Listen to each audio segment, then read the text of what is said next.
You're listening and watching the podcast on Shark Week, and it is my great honor to welcome back to the show Mr. Bruce Hale. Thank you, sir. Thank you, Matt. It's a pleasure to be back. It is such a great day when I talk to you, Bruce Hale, and I'm so excited for tonight. My wife told me not to ramble because we listen to the old shows, and I talk way too much when you were on the show because I'm very excited to pick your brain, and I'm doing it again right now. So, That's how totally fine. We're how just how having have you a been? conversation. I'm Conversation. good. I'm real good.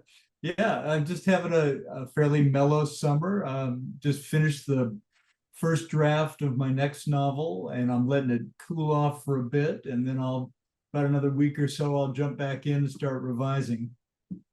Okay, let me ask you this. This is a lesser artist to a great artist question here. The cooling off process. When you're done a novel, do you let it sit? How long do you let it sit for before you let it incubate and you go back in to revise it? Well, if I could, I'd let it sit for a month, 6 weeks. Okay. And then when I would come back, it would be a completely strange thing to me, and I'd see it with fresh eyes. But usually I have a deadline I need to meet, so I can't let it that long. So at least 2 weeks, I let it marinate. Interesting. You let it marinate, and then Yeah, with the fresh eyes, you say, like, you could look at something and think, okay, I could do this different here, and that would be better kind of situation. exactly. Yeah, and I can't always, when I'm in the thick of it, like if I just finished it and then started revising, I can't always see other options or other ways I could go because it's there on the page. So I think, okay, this is it. Let me just fix the spelling and grammar and stuff. But with more distance, you go, oh, there could be a fun bit here. Or what if we complicated the plot a little bit? And so these are all the things that occur to you when you have time away from the story. Now, because it's July and you're letting it you're letting it sit. Will this Uh-huh. be, I'm guessing here, would this be a holiday season kind of novel, like a Peppermint Post sort of thing, or am I way off base here? No, not on this one. This is the second book of a two-book series I'm doing with Penguin, and Oh, it's it's a fun concept. One of the editors there came up with the idea, and we had been looking for something to collaborate on. So he finally contacts me and says, "I think I've got it. It's the Outer Space Mystery Pizza Club." I love it. I love it. Outer Yeah, Space Mini Story Pizza Club. Mystery Pizza Oh, Club. that's perfect. That's perfect. Yeah. And unique. I'm sure you can't find that on Google anywhere yet. So it's like No, no, you own no. that. That is so Yeah. cool. Yeah, Um, so it's really fun. Just it's to do the Hollywood pitch version, it's Adventures in Babysitting meets Howard the Duck. oh, I So love it. you've got Yes. aliens and you've got these kids and their babysitter who go on an adventure on another planet, and all the aliens love pizza, and it's extremely silly. Oh, that is so cool. That's so Yeah. exciting. Now, which number? How many books have you written so far? It has to be like Man. 500 at this point. It's up there. Yeah, 502, I think. Yeah. 502. It's so No, great. I believe I'm up to 74 that have been published. Wow. It'll be 75 this fall when my little golden book biography of William Shatner gets published. The Little Golden Book of William Shatner. Yeah. Do you remember as kids the Little Golden Books Oh, being so yeah. excited to read those? I still have mine somewhere. I think they're in my parents' attic. But Yes.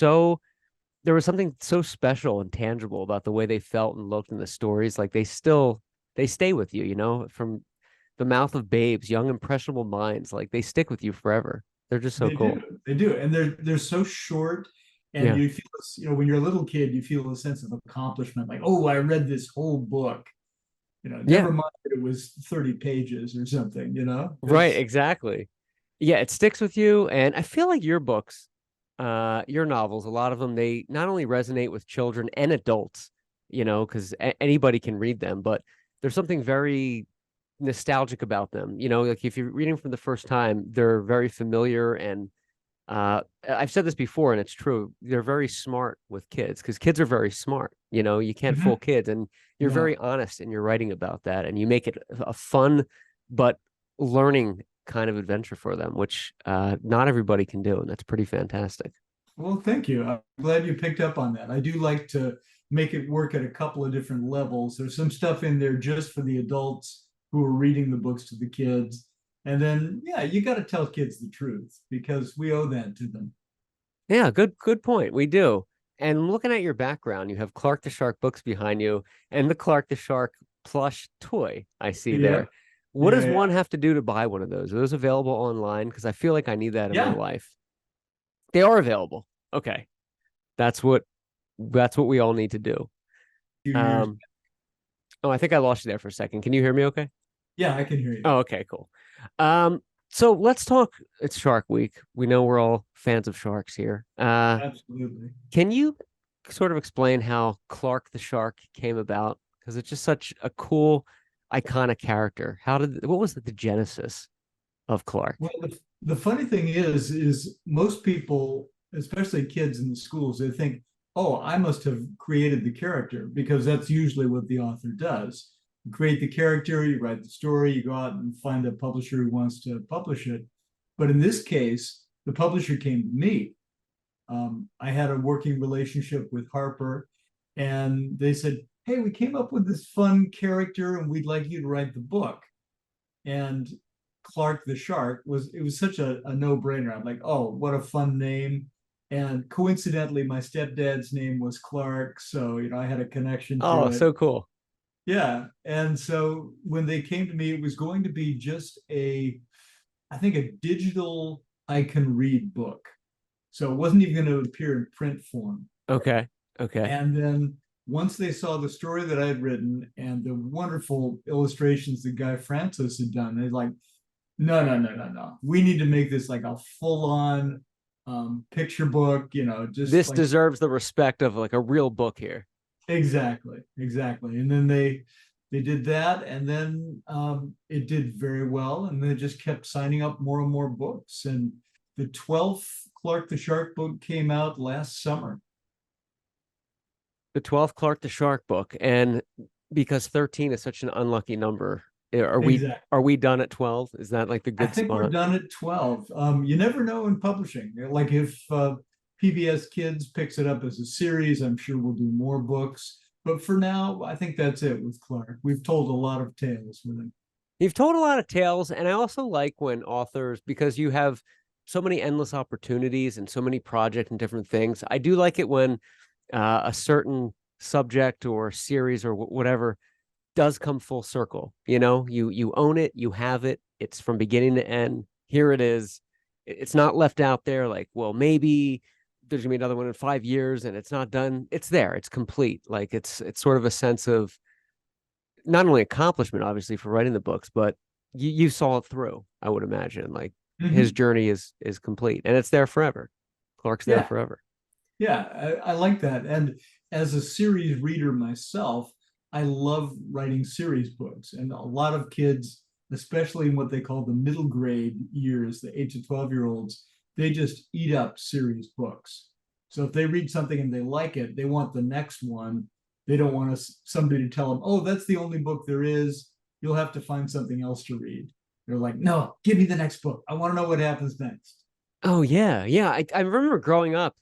It was when I was younger. It was Bernstein Bears, which Yeah. coincidentally I grew up in that area of Stan and Jan Bernstein in Pennsylvania. I actually knew Leo Bernstein, who Brother Bear was based off of, and didn't know Oh, that was him until like 5 years into our acquaintanceship, and that blew my mind. And Bernstein Bears and the Goosebumps series when I was a little bit for older, sure. and you read one and you were like, I need another one.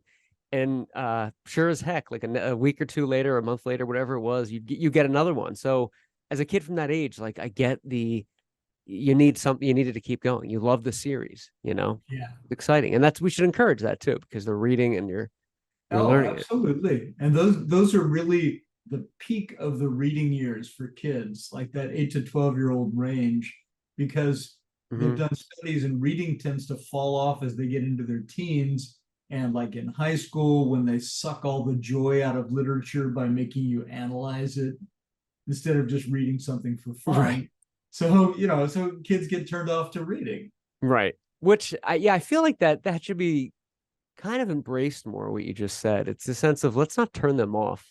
So I Yeah, remember reading The Great Gatsby, and that's like one of my favorite books ever. But when it's a they were classic. analyzing it so much, I'm like, you know what? Let's just like enjoy it. There's so much here. We can analyze it later because there is things to be analyzed. Let's just Yeah, enjoy the book, you know? Stop trying to turn me exactly. off to it. The question that the world wants to know, Bruce, is what do you read? Okay, Oh so like, man, are you? I'm so curious. Like, what are you I into? read a wide range of books. I'll read children's books, especially for the middle grade and young adults. And there's some wonderful young adult authors out there. And I also love adult mysteries. I just a little while ago I read the Thursday Murder Club, which is a really fun series set in a retirement community in Britain. And Oh, all these over the hill people get together and they're solving mysteries amongst their aches and pains. And it's very witty and clever. the Brits have a good sense of humor and a good sense of wit. When you read a lot of that They literature and do. even in screenwriting, you're like, Yeah. okay, I get it. The thespian Shakespearean influence is there. Yeah. Like I Well, understand it. they invented the language, so they know how to. Invented it. Take some liberties. So you kind of you're pretty well balanced in what you read, what you put in your body Yeah, in terms of like literature. You know, you kind of poke around. absolutely. And I'll read nonfiction, especially biographies. In fact, this one biography I read is awesome. It's called The Black Count, and Black Count. it's the story of the father of the guy that wrote the Count of Monte Cristo.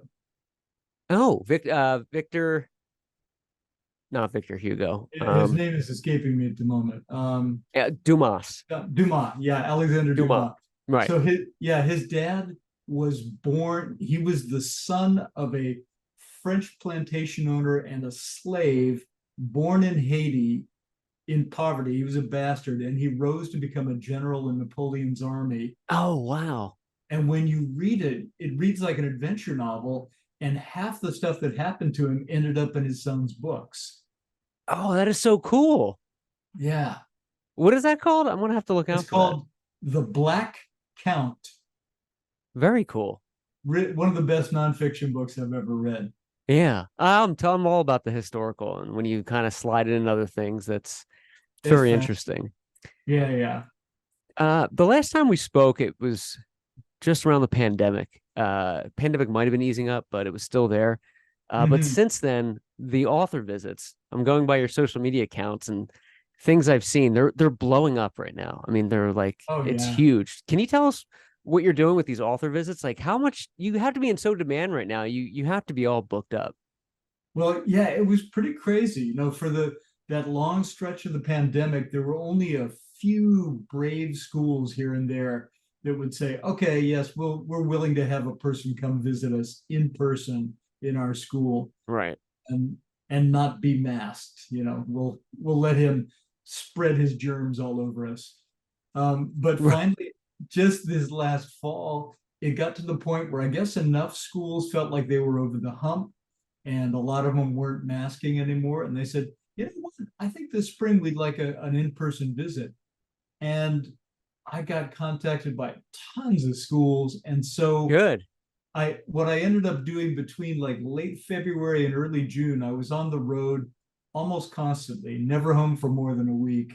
Wow. And it got to the point where, I'd come back and my wife would go, "You look so familiar. Have we?" Who are you? Yeah. So you were constantly moving around. What's like the farthest you went? Because on a previous show, I remember you went to Africa at one point. That you Oh were yeah. this was like and this is right before like they closed the borders down kind of thing. Like Yeah, you that just was a got out of crazy there. visit. I always Yeah, remember that there was being a Sudan when the government collapsed and I just barely got out. you just got out, which is wild. I just watched the movie Yeah. Congo recently, and yes, I did say that out loud. Yes. Admittedly, I'm sorry, but It's okay. they shut down the borders and that the government was overthrown. I that jogged my memory, and I was like, I think Bruce was there, and I was like, it's not a real movie, but he was probably in Africa, and I just remembered that. Exactly. But on these recent author visits, are you traveling to the East Coast? Are you traveling all over? Like, where are you headed? Yeah, this last spring I went all over the US from California, Texas, South Carolina, Virginia, Detroit. Oh, wow. Unfortunately, I didn't time it right, so I ended up in Detroit in February, so that was a little cold. Cold, a little cold. Yeah, but it was great. Yeah, all over the Midwest, and it was so fun. And these kids were just like hungry for that kind of stimulation, and Yeah. they were so welcoming. I mean, gosh, like one school in South Carolina, the kids all dressed up like my characters. Oh, no way. Oh, it was so Oh, cool. that is so cool. Yeah, yeah. Like the whole school read one of my Chet Gecko novels, Check and Echo. there were a bunch of Chets and Natalie's with with their little That is fedoras and awesome. stuff. It was But hilarious. you got to feel like $1 million after that. I mean, to Oh write a yeah. novel's one thing, and that's fantastic. To write multiple novels is even better. But to write these books, go to schools and have kids dressing up like characters in something of your creation, that's like the highlight of someone's life. I mean, that's incredible. Oh I yeah. couldn't imagine. Well, for me, it's really very touching because it Yeah. shows me that my work is making a difference, and these Yes. kids, some of whom are reluctant readers, are embracing books and making them their own, which tells me I'm on the right path. Yeah, you're doing the right thing. And to have Yeah, that kind of adulation of kids who might be, like you said, reluctant readers, to be inspired by your books to read. I mean, that's yeah, changing lives. That's the definition of it. I mean, what an yeah. amazing accomplishment to have done that. It, it's pretty cool. And for me, when I was a kid, I was a reluctant reader. So learning, Really?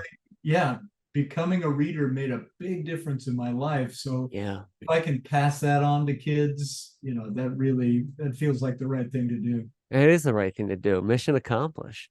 Yeah. On these author visits, what is the format? Do they contact you through the website? Hmm. Um, which I'll just read it here. It's brucehale.com, pretty easy to remember.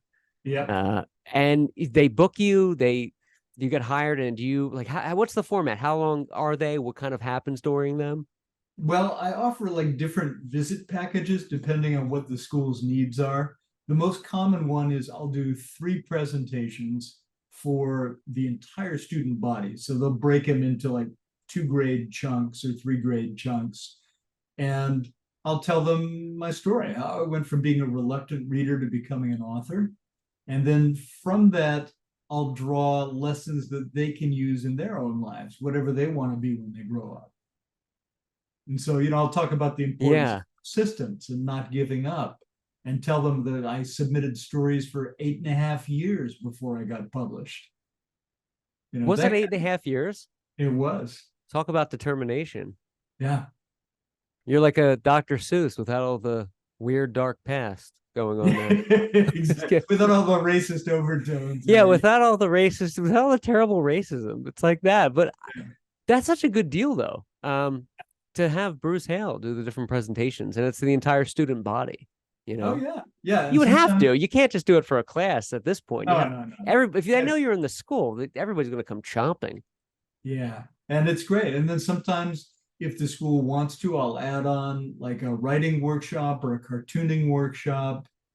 Sometimes I'll do faculty training for the teachers, teach them how to be better storytellers, or teach them how to draw and incorporate cartoons into their lessons, different stuff to make learning more fun. And when they're at that age, though, and to meet, one of their, if not their favorite author, to one of their favorite books, I mean, they're going to remember that forever. I mean, that's Oh, yeah. inspiring in its own. They'll be talking about that in, 20, 30 years, like that time Yeah. you came to their school, which is so cool. Yeah. You It's do you pretty. still do virtual visits? I see they're on your website as well.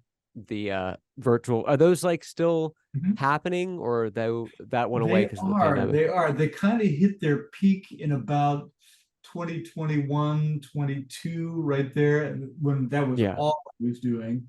And then since schools have been getting back to in-person visits, they've tapered off quite a bit, but I'm still doing them. You're still doing them. You're still in demand. Where's your next trip at? Like, what's the next adventure? Well, the next adventure is going to be just for fun. My wife and I are Ooh. going to Japan. Oh, so cool. Yeah, I lived there for a couple years back in the 80s. That's And right. You said that. yeah, my wife was actually born there. So we're Yeah. going to go and explore and enjoy ourselves and eat some great food and see some beautiful scenery and enjoy the culture. What part of the island do you visit?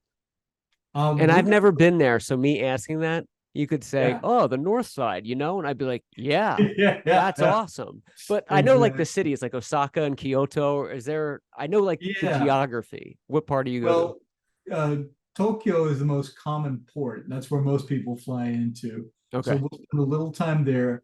Then we're going up to the furthermost North Island, which is Hokkaido. Hokkaido. And that's, if you've ever seen those pictures of those monkeys sitting in the hot springs with the snow all around, that's where that happens up Oh, there. you're going there? Yeah. Oh, that is so cool. Yeah, so we'll be there. We'll be there before the snow, though. But so we're just going to go explore nature and enjoy that, and then we'll come back down. We're going to Kanazawa, which is south of Tokyo and on the Kanazawa. inland sea between Japan and Korea. So you're And spending a good chunk of time there. oh yeah, yeah, we're spending a chunk and just exploring around. And we're going to be close to Kyoto, which if you've never been, that's a must see when you go to Japan. I haven't been, and we really want to go. My wife and I, the farthest east we've been, or west, I guess California has been Kauai. So we Mhm. haven't been to the Far East, and we would love to go there. So you recommend Kyoto to Oh, folks? definitely. Definitely. When Yeah. When you guys plan your trip, just let me know and I'll give you some tips. Oh, thank you. We absolutely will. I'll take you up on that because and you've lived there for a while, so you like Yeah, get the layout of the land. totally. I want to switch gears real quick. I know we have limited time, but I gotta bring up Super Troop. It's the latest book. Yes. How's everything going with Super Troop? Do you see a future? Is there going to be more books in the series as I think it's just a feedback? one-off. It's a Okay. standalone book, and I based it on my experiences in Boy Scouts. You were a When Boy Scout? I was a Boy Scout Oh, for about cool. 3 years, something like that. Oh, wow. And so I took a version of that, and it's not actually Boy Scouts, it's Boy Rangers in the book, and I made it extreme. Like they have an ex-Marine scoutmaster who Oh, takes wow. new drills and He's stuff really like. serious. Yeah, exactly.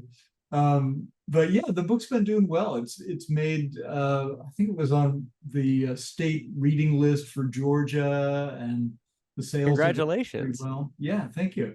Because the cover of the book is the what's the lead character's name? The main character? Cooper. Cooper's hanging from a tree and by his massive like backpack, and the kids are kind of Yes. walking away. Like I'm so curious. Did they leave him? Do they not know? Is Cooper? I'm very curious about Cooper now. It looks really, really interesting. Yeah, yeah. Well, that's fun. That scene is not actually in the book. That's a great idea the illustrator came up with to sort of, illustrate what the heck's going on in the book. It's got that kind of thing, like It's got that people who vibe. are poorly prepared going off into the wilderness and having disasters. Speaking of disasters, we're going to talk about The Flash, the movie this summer. That no, okay. Um, did I you see the? luckily I haven't seen it. You know what? John and I love The Flash. We think it's Oh, good. fantastic. And we don't know why it's not doing well. We're like, why is this movie not like $1 billion now? It's crazy. I thought it was great. It's a Uh, mystery. but I do want to segue is when are we going to see some Bruce Hale novel screen adaptations on the screen? Because there's like in Hollywood, there's an endless well of material here. There's Yeah. billion-dollar ideas. Is this happening, Bruce? Can we make this happen? Well, there's nothing active at the moment. Damn My Chet Gecko series has come close twice. They got as far as commissioning a script, but ultimately weren't able to make the movie. it. Right. And I've been working on a script for Switched, my novel that came out before Super Troop, where the boy and the dog get into a magical accident and their souls switch bodies. Like a Freaky Friday kind of thing, but for, Exactly. yeah, Freaky Friday, but with a dog. that's cool and Yeah. So, terrifying, but oh in a yeah. cool way. Yeah. Yeah. So that's one of my favorite stories I've written. And so I'm working on an adaptation of that. And I also think Chet Gecko would make an excellent animated series, as would Clark the Shark. So Yeah. I'm just gonna, keep pushing my connections and see what happens out there. And I think it will. I think there's going to be a day, and I'm calling it now, where the well is tapped into, and it's just going to be like its own beast because you just have so many great books and just so many good ideas and things that you've done that I think it's kind of inevitable that the universe is going to push that out to the next realm. There we go. Yep, from your lips to God's It, ears. it's happening. It's happening. Your hat. You're not wearing any hats today. What's the hat situation like with you? Are you done with hats, Bruce? I feel like you're the hat guy, Not at all. just I not am tonight. a hat guy, but it's too warm in here right now to wear a hat. Yeah, it's like 108 degrees in California. It's Yeah, ridiculous. exactly. Yeah, but no, in fact, I just got a new hat about 2 months ago. See, you can rock the hats, and Yeah, when you see you in the hat, you're like, I get it. He's a hat guy. Like yeah. you can It pull it off. fits the shape of my face, you Yeah, know? yeah, it's good. It works. Yeah, Your band, Mezcal Martini. Am I saying that right? Is it yeah. Mezcal or Mezcal? Well, in Spanish, it's mezcal. Mezcal. Yeah, mezcal. Mezcal Martini. Sí. When are you performing next? Like do you have Oh, a string of dates or well, yeah, we have a bunch of dates coming up. This is a nine-piece Latin jazz band with like three horns and percussionists and three vocalists. I mean, we really do it upright. Very danceable music. very And danceable? I gotta just sorry to interrupt you. I yeah, watch a lot of the YouTube videos on it. I'm telling you, when it's in the morning for me and it's like late morning and the coffee's going and you put some of that on and yeah. it's always a nice day here in LA, you get into the groove, man. It's such great music. Like Oh, yeah. it's just such a good fun vibe. And people are always dancing in the videos. It's always people Yeah. are never just like standing there. It makes you want to get out of the seat and I love it. I think you have such a great band. But anyway, go on. I'm Thank sorry. you. Yeah, yeah. Well, that's our purpose. We love that music and we want to share it and get people moving. And so I don't know if you're aware of it, but usually around the first week of August in Santa Barbara, they have this thing called Old Spanish Days or Fiesta. Old And so, Spanish days. yeah, and so there's lots of parades and people dress up like the original inhabitants of the Spanish inhabitants of California. And so our band is in fashion for that stretch. So we've got a bunch of gigs. Next week we're playing two at two different parks here in Santa Barbara. Chase Palm Park, which is right on the beach, and Stowe House, which is this historical house in Goleta. And we'll just be playing Probably dance. a few hundred years old. Oh yeah, most Yeah. definitely. Yeah, and we'll Uh, play for Fiesta. That's the most fun because there's this at De La Guerra Plaza in the heart of downtown Santa Barbara. There's like hundreds and hundreds of people in this plaza, and you see them at night, and they're all dancing, and oh, it's just wild.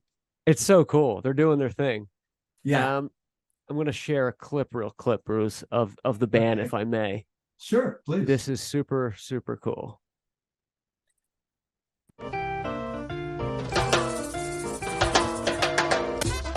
I don't know if you can hear that. Oh yeah. I love how I'm showing you as if you've never heard this before. I'm like, Bruce, can you hear this band? They're really good. Oh yeah. So who are these folks here? You're friends with all these guys and Yeah. this lady. Are you what are you doing right now? That's me right there. Yep. Yeah. And you have a percussionist, That's sax. our conga player, Lorenzo, singing lead on this one. And then the guy in the middle, yeah, he's captain of the band. Unfortunately, he passed away earlier this year. Oh no, I'm sorry. But we're keeping the band going in his name. And that's Good. Charlie on sax, James on trumpet, and Michael on trombone. And you can't really see Carl. He's behind there playing keyboards. Carl is back on the right side. Yeah, Oh, I see. He's kind of behind the off on the left side. Got it. behind Okay, that right here. And then there's Victoria there, and she's our female. Oh, you got a great band there. Oh, thank you. I'm sorry about the loss of Jeff, but I like that you're keeping it going in honor of Oh yeah, his memory. absolutely. Um, I've wanted to ask you about sharks. It is Shark Mhm. Week, and you're a shark guy, obviously. Do you feel like society and the perception of sharks has taken a turn for the better, where we're starting to truly understand that they're not going to hurt you, and we're going in the right direction? Or do you think we still have a long way to go? Like, as an educated man, where do you think we are in I think society? we're making steps in the right direction, but I also think that people still have this visceral reaction. And they think they're going to go into the ocean and a shark is going to attack them. Mm. When in reality, they're more likely to get bitten by a human being than by a shark. Oh yeah, yeah. They're more likely to be killed by a vending machine, which is a true statistic, than a shark. Exactly. I Yeah, mean, and you're come on. hitting it and trying to get that Twix out of there, and then It boom. falls over. Right. Yeah, Seriously, more of more a yeah, Twix or a Clark bar. They're all yeah. there. It's But rough. you think we've taken small steps to still go in the right direction. We There's have, and hope. things like Shark Week help raise awareness, and people understand. Oh, sharks are really a vital part of the ocean's ecosystem. They're not deliberately looking for human beings to eat. When they go for a human, it's usually because they mistake them for something else. Right. It's like friends who were surfers in back in Hawaii. They'd say, "Oh yeah, they think we're a turtle because we got the board, and then we got these little hands and legs sticking around the sides." So Yeah. when you're paddling on the board, they go like, "Oh, is that a weirdly shaped turtle? Let me take a bite and find out." Right. And then they find out it's not a turtle and they let go. And Right? so they do get an unfair rap. And I like that you pronounce it Hawaii, Yeah, the proper name, because you're an island guy at heart. I feel like I you're am. you're Yeah, a I man of lived the there islands. for 18 years, Well, so there you yeah, go. I should be able to pronounce it properly by now. Yeah, absolutely. Um, Final question of the night. What can people do? What do you like most want people to take away from tonight? Do you want them to go buy a book right now? Do you want Mezcal Martini? What's the big thing for I Bruce think Hale this for summer? me, the big thing is more how they can connect with their own creativity, whether it is enjoying music, making music, telling stories, writing their own stories. I believe that everybody has a story to tell. And if they're inspired by what happened to me and inspired enough to tell their own stories, then I'm doing my job. And it's a good thing. And if they want to buy some of my books in the meantime, that's fabulous too. You're a beautiful man, Bruce, and that's what we Thank you, love sir. having you on. And it's always a pleasure. And It can't say it is. better than that. So thank you All so right. much. Check out Bruce at Story Guy One on Twitter. And of course, visit him on Instagram at Mr. Bruce Hale and visit brucehale.com. Bruce, it's always a pleasure to have you on, sir. And I want to It make is. more of an effort to connect with you and go see Mezcal Martini and just get more involved in the Bruce Hale world, because that's a ship we all want to jump on, sir. There you go. Well, happy Shark Week, my friend. Happy Shark Week to you too, Bruce. Thanks again. All right. Take care, Matt. All right, take care, sir.